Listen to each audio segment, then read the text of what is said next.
अस्सलाम वालेकुम दोस्तों, उम्मीद है सब खैरियत से होंगे। आपने ना एक वर्ड बहुत आम सुना होगा, फ्री एनर्जी या फ्री एनर्जी जनरेटर। जिन लोगों ने नहीं सुना वो आज सुन रहे हैं। तो यूट्यूब पर इसकी बेशुमार वीडियोस मौजूद हैं जिसमें एक फ्री एनर्जी जनरेटर बनाया जाता है और कहा जाता है कि ये without any cost and without any source ये एनर्जी क्रिएट करता है, इलेक्ट्रिकल एनर्जी, और उसको हम इस्तेमाल कर सकते हैं बगैर किसी फ्यूल के या बगैर किसी और सोर्स के। तो बहुत सारे लोग इसके ऊपर वीडियो बना चुके हैं।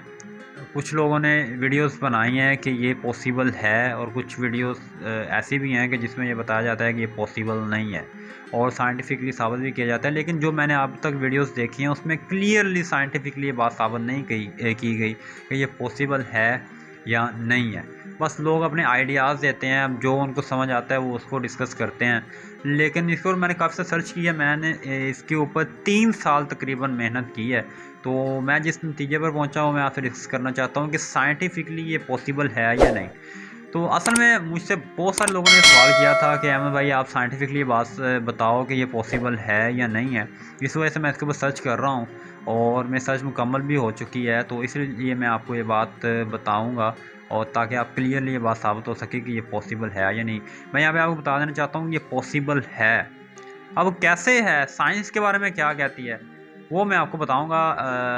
ये 3 साल की मेहनत मैं आपको 20 मिनट में बताऊंगा, डिस्कस करूंगा।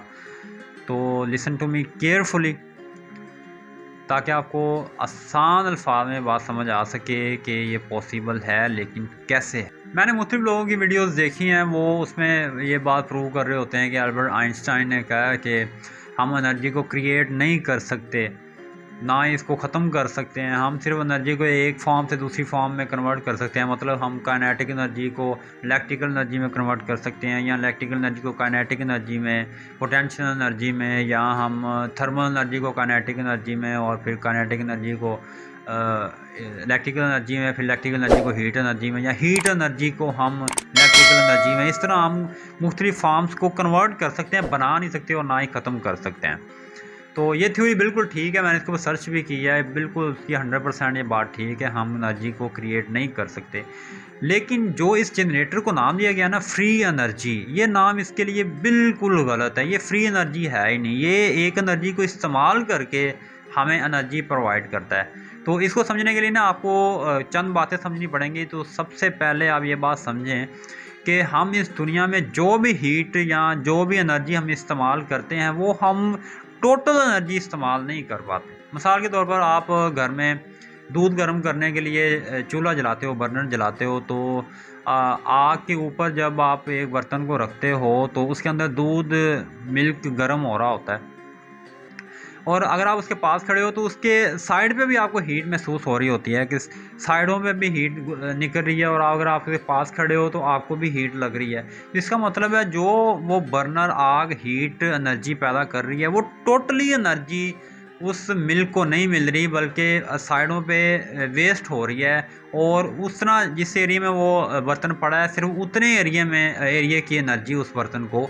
मिल रही है, इसका ये मतलब है।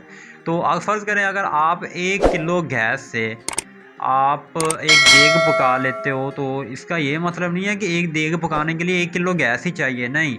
अगर आप टोटल अमाउंट ऑफ एनर्जी को इस्तेमाल कर जान जाते हो, आप कर सकते हो, तो आप मेरे नज़दीक 20 ग्राम गैस से पूरी देग पका सकते हो। इसकी बेहतरीन मिसाल एटम बम है। एटम बम को एटम बम इसलिए कहा जाता है कि ये तकरीबन टोटल एनर्जी ऑफ एटम खारिज करता है। टोटल एनर्जी हीट ये खारिज करता है, रह भी जाती है बीच में, लेकिन आजकल जो एटम बम है ये बहुत ज़्यादा एनर्जी खारिज करते हैं 1945 की निस्बत। इसकी वजह यही है कि आजकल तरक्की बहुत ज़्यादा हो चुकी है और एटम की टोटल अमाउंट ऑफ एनर्जी को इस्तेमाल करने का कुलिया भी ढूंढ लिया गया है, कैसे इस्तेमाल किया जा सकता है।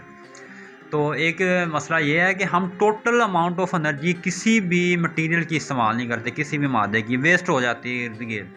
हम बस जिस एरिए में इस्तेमाल करते हैं हम उस एरिए को ही इस्तेमाल कर पाते हैं, टोटल अमाउंट ऑफ एनर्जी को इस्तेमाल नहीं कर पाते, वो वेस्ट होती रहती है दाएं बाएं, हमें पता नहीं चलता, लेकिन हमारा गुजारा हो जाता है। तो एक तो बात ये है, और दूसरी बात ये है कि अल्बर्ट आइंस्टाइन ने जो ये कहा कि हम एनर्जी बना नहीं सकते, हम इसको कन्वर्ट कर सकते हैं, तो इसके आम सिंपल मैं मिसाल आपको दूँ तो कुछ यूँ बनती है कि फ़र्ज़ करें आपके अगर बाइक है आपकी, तो आप बाइक में पेट्रोल डालते हो, तो वो पेट्रोल को आप हीट एनर्जी में कन्वर्ट करते हो इंजन के अंदर। जब हीट एनर्जी में वो कन्वर्ट होता है तो ज़ाहिर बात है एयर बहुत ज़्यादा गर्म हो जाती है और उसके मॉलिक्यूल एक दूसरे को रिपेल करते हैं, एक दूसरे को दूर ज़ोर लगाते हैं, तो उसकी वजह से प्रेशर क्रिएट होता है। प्रेशर की वजह से आपके इंजन का पिस्टन मूव होता है और वो पिस्टन के पीछे जो क्रैंक है उसमें काइनेटिक एनर्जी स्टोर होती है।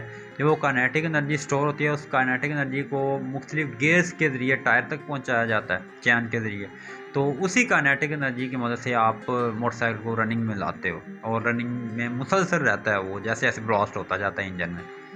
बिल्कुल इसी तरह एक और मिसाल देता हूँ कि जब हमारे घरों में लाइट जाती है, हम जनरेटर चलाते हैं, तो हम उसमें भी पेट्रोल या गैस वगैरह का इस्तेमाल करते हैं। तो वो क्या करती है कि पेट्रोल या गैस हीट एनर्जी में कन्वर्ट होती है और वो हीट एनर्जी प्रेशर क्रिएट करती है। प्रेशर की वजह से पिस्टन मूव होता है, तो पिस्टन काइनेटिक एनर्जी स्टोर करता है क्रैंक में, और वो क्रैंक काइनेटिक एनर्जी को मुख्तलिफ गियर्स के थ्रू डायनमो तक पहुँचाता है, और फिर डायनमो काइनेटिक एनर्जी को इस्तेमाल करते हुए कॉयल में इलेक्ट्रिकल एनर्जी क्रिएट करती है, और फिर उस इलेक्ट्रिकल एनर्जी को हम इस्तेमाल करते हैं एज इलेक्ट्रिकल एनर्जी।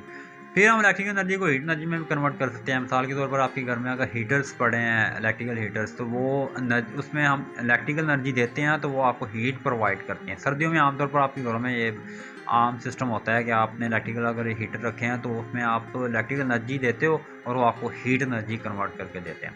तो ये मुख्तलिफ फॉर्म है एनर्जी। इसकी थर्मल एनर्जी होती है, आमतौर पर डैम में वो पानी को ऊंचाई से नीचे गिराया जाता है, तो ग्रेविटी की वजह से जब पानी नीचे आता है, जब वो पानी नीचे आ रहा होता है तो उसमें उसकी बहुत ज़्यादा रफ्तार होती है और वेट भी होता है। वेट की वजह से वो जिसके ऊपर आके गिरता है उसको उसके ऊपर फोर्स लगाता है। मतलब अगर आप ने डायनमो लगाई है और वहाँ पर फैंस भी लगे हैं, तो वो फैंस के ऊपर जब आके गिरेगा तो उसके ऊपर जोर लगाएगा, तो इसकी वजह से फ़ैन घूमेगा, और घूमने की वजह से फ़ैन में काइनेटिक एनर्जी स्टोर होगी, तो वो काइनेटिक एनर्जी डायनमो तक पहुंचाई जाएगी। तो डायनमो उस काइनेटिक एनर्जी को इलेक्ट्रिकल एनर्जी में कन्वर्ट करके मुख्तलिफ वायर्स के जरिए हमारे घरों तक आती है। तो ये मिसालें हैं कुछ एनर्जी की चेंजिंग की, कन्वर्ट की, मतलब एक एनर्जी को आप दूसरी एनर्जी में कन्वर्ट कर सकते हो। तो ये बात बिल्कुल क्लियरली साबित है कि हम एनर्जी को क्रिएट नहीं कर सकते। लेकिन जो इस फार्मूले को, इस थ्योरी को, इस जनरेटर को नाम दिया गया है फ्री एनर्जी, ये इसको बिल्कुल गलत नाम दिया गया। ये फ्री एनर्जी नहीं है, ये हम इसको एनर्जी देते हैं और फिर बदले में एनर्जी लेते हैं। अब ये इसका नाम फ्री एनर्जी क्यों नहीं है, गलत क्यों है, इसको मैं साबित करने की कोशिश करता हूँ। असल में इस जनरेटर में ना 3 चीज़ें इस्तेमाल की गई हैं, एक मोटर, दूसरा वेट और तीसरा डायनमो। तो हम तीनों को समझने की कोशिश करते हैं, फिर आपको ना बात समझ आ जाएगी कि ये हमें एनर्जी कैसे प्रोवाइड कर सकता है और ये मुसलसल कैसे चलता रहता है। मैं उम्मीद करता हूँ आपको ये बात क्लियरली समझ आ चुकी होगी कि हम energy, total amount of energy भी इस्तेमाल नहीं करते, हम वेस्ट कर देते हैं। जब मादा एनर्जी में कन्वर्ट होता है तो बहुत ज़्यादा एनर्जी तो हम वैसे ही वेस्ट कर देते हैं और बहुत कम अमाउंट हम एनर्जी की इस्तेमाल करते हैं मादे की निस्बत। जबकि एटम बम में टोटल अमाउंट ऑफ एनर्जी, तकरीबन टोटल अमाउंट ऑफ एनर्जी को इस्तेमाल किया जाता है। तो और उसके बाद हम एनर्जी क्रिएट नहीं कर सकते और ना ही ख़त्म कर सकते हैं, हम चेंज कर सकते हैं एक फॉर्म से दूसरी फॉर्म में। अगर आपको ये बात क्लियरली समझ आ चुकी है तो इसके बाद हम अब चलते हैं फ्री एनर्जी जनरेटर की तरफ। इसको समझने के लिए आपको 4 चीज़ें और समझनी पड़ेंगी। वो है motor, fly wheel, dynamo and combination of belt. जो बेल्ट और पुलियों के ज़रिए लगाए होते हैं, तो वो कुछ पुली छोटी होती हैं और कुछ बड़ी होती हैं, बेल्ट कुछ दूर है कुछ करीब है, इस तरह चलें, ये एक ज़्यादा बात है। तो इन 4 चीज़ों को आपको समझना पड़ेगा, फिर आपको इस जनरेटर की पूरी थ्योरी समझ आएगी कि ये काम कैसे करता है, ये चलता चलता क्यों नहीं रुकता। 4 चीज़ें कौन सी? सबसे पहली मोटर, फिर fly wheel, dynamo, the combination of belt या वो पुली वगैरह जो लगी होती हैं, उनकी कम्बिनेशन वो बड़ी छोटी क्यों है, तो वो किस काम आती हैं बड़ी छोटी।